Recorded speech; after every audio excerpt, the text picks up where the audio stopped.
Okay guys, so this is a continuation of what we did last week concerning how to be able to play all the 12 keys with ease, because this is a general issue with a lot of keyboardists, and what we are doing here is to provide a solution to that issue. I want all of us to be able to play the 12 keys with ease. So in the previous lesson, what we basically did was to play the whole major scale with just 3 chords, the 1, the 4 and the 5, and then we distributed these chords for the 7 notes that makes up the major scale, which is in the case of C to be what?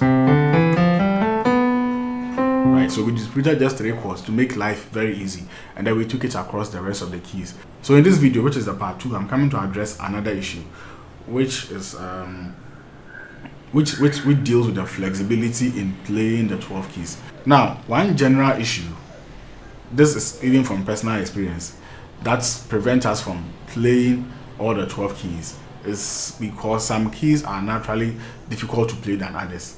So we prefer to stick to the more comfortable ones. For example, if a key is made up of mostly white keys or mostly black keys, then those keys are easy to play. For instance, C# is made of all the black keys and just 2 white keys. So C# is a little bit easy to play. And C is just made up of only white keys. F is made up of 1 black key. A flat utilizes almost all the black keys and some few white keys, and it makes it very easy to play. But a key like D and a key like E is sometimes uncomfortable to play because there are a lot of white and black keys. The white and black keys are almost evenly distributed. So you realize that for a chord that you're comfortable playing in C, take the same chord to D, and then it's like your fingers are moving in between the keys like something. And the good news is there's a solution to this problem. Now the solution is by doing finger exercise.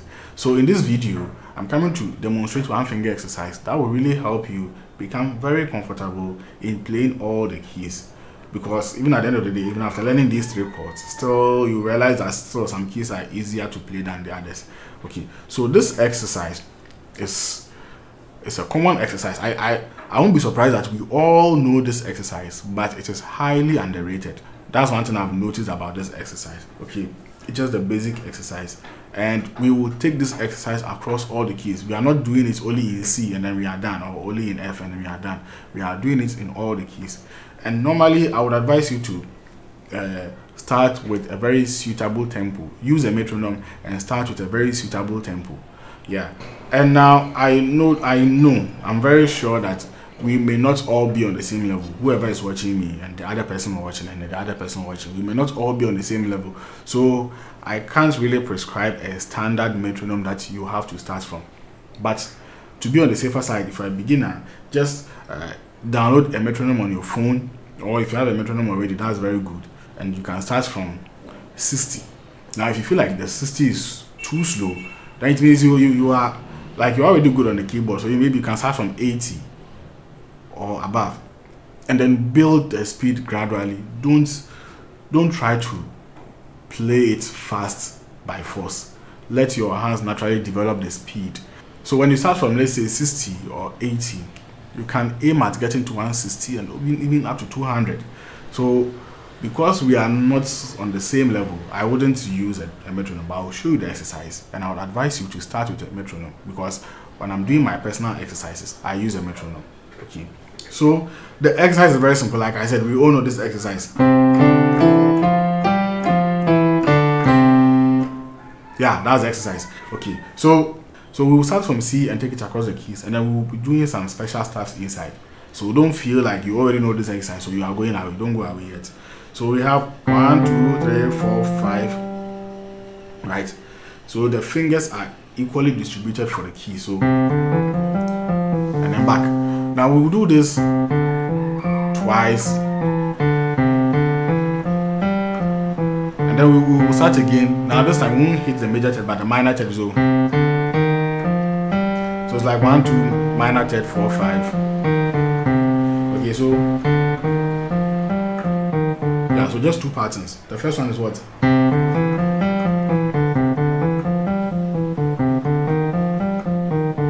Now I'm not even going to play this exercise this fast. Like I said, I want to look at it from I want to I want to start from a very slow tempo, then we'll build the speed together. So you do the left hand. I'm assuming that some of us are total beginners, right? So you do only the left hand, then you do the right hand only, the same thing. Then the next one is what? Then now you combine both hands.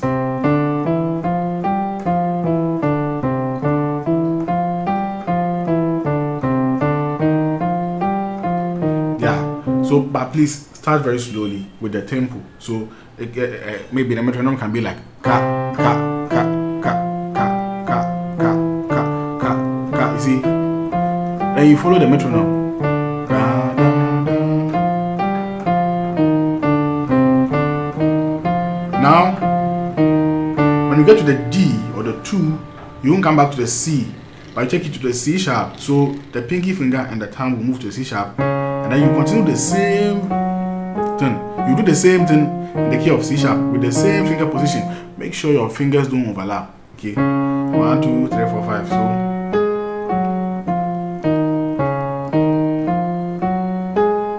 then we take it to the minor third, right? So always remember that the minor third is just right after the 2. So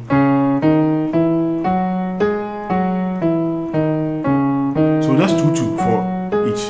Then move towards from here, the pinky finger and the thumb will move to D.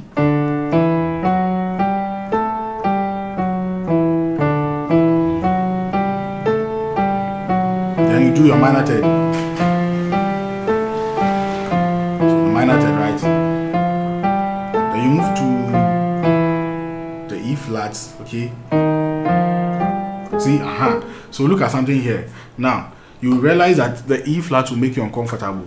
Now, if I'm able to play it in E flat and some of the keys that I'll show you later, you realize that you are getting rid of all the uncomfortable situations. Look at E flat, for instance. Now you see you are forced to move in between the white and black keys. Have you noticed? Now see the way my finger is moving. Or look at my hand. Look at my hand movement. See. When it gets to the A flat and then the B flat, they move upwards naturally. I don't force it to move upwards. They move upwards naturally by themselves. And then when it gets back to the G, the hands come down. See, so by doing this movement upward and downward, your hands start feeling comfortable so that you'll be able to play, let's say in the key of D, like, see, your hands will comfortably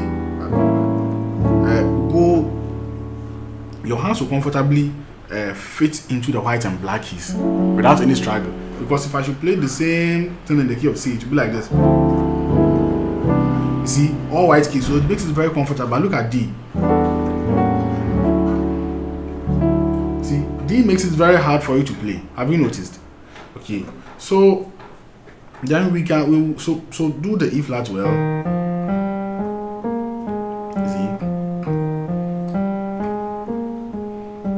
Now do it with both hands and remember to use the correct finger positioning. Okay, so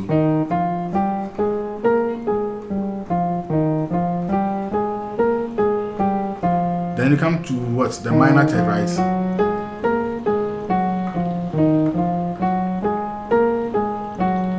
Then you come to your E. So from here, move to the E. Always remember, it's the pinky finger on the left, the thumb on the right. So when you play your E, you just kill.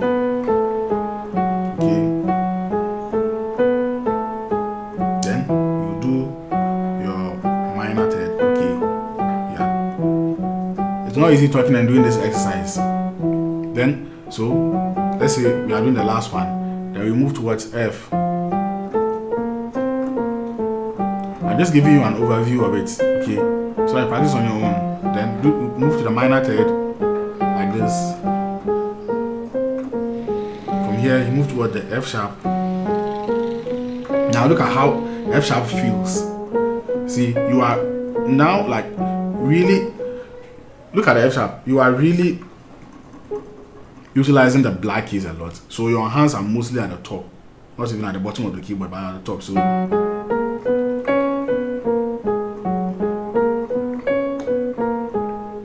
then you move to the minor third. See, now even with the F sharp, it's very difficult to play the minor third because the minor third is found directly between the A flat and the B flat. So You see?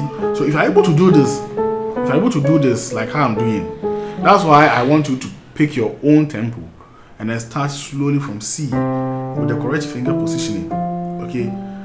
Each note for each finger, make sure you never overlap it. Each note for each finger, move at a steady tempo, and then add the minor third to it. And then so the major scale, let me say the major scale is done twice, the minor one is done twice. Then you move to the next key with your pinky finger and your thumb. You continue the same. Just take your time and then do it, because you may not be used to all the 12 keys, the skills of all the 12 keys. So take your time, observe well, and then do it. You see, then you come to what the minor third, which is now F sharp is very interesting, right? And then especially with the minor third one. So see, especially the left hand, I can even feel my left hand struggling. Then G becomes very, very easy, because G looks almost like C. So you see, only white keys.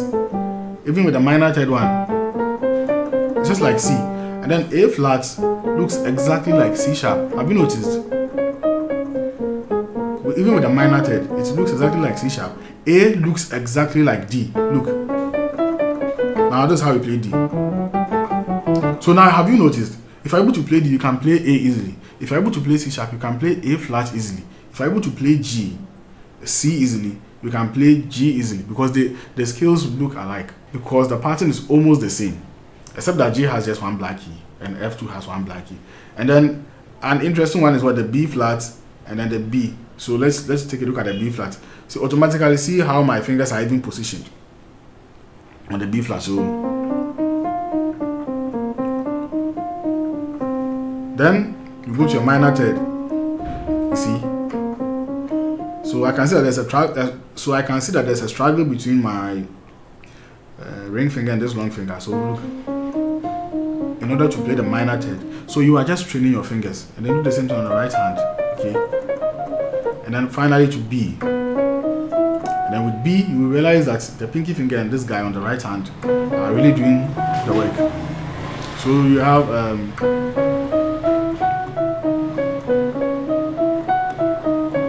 then the minor third.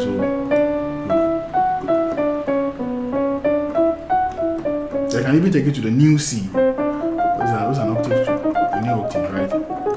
Yeah, very good.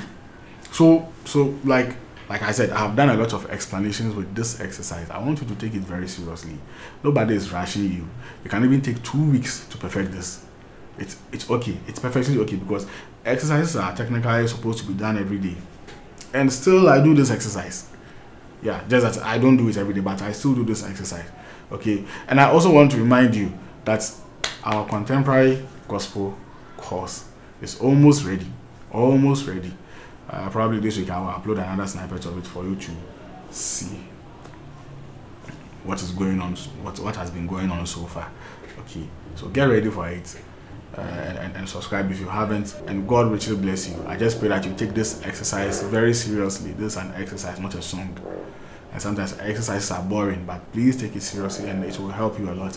Okay, so thank you, and let's meet in our next lesson.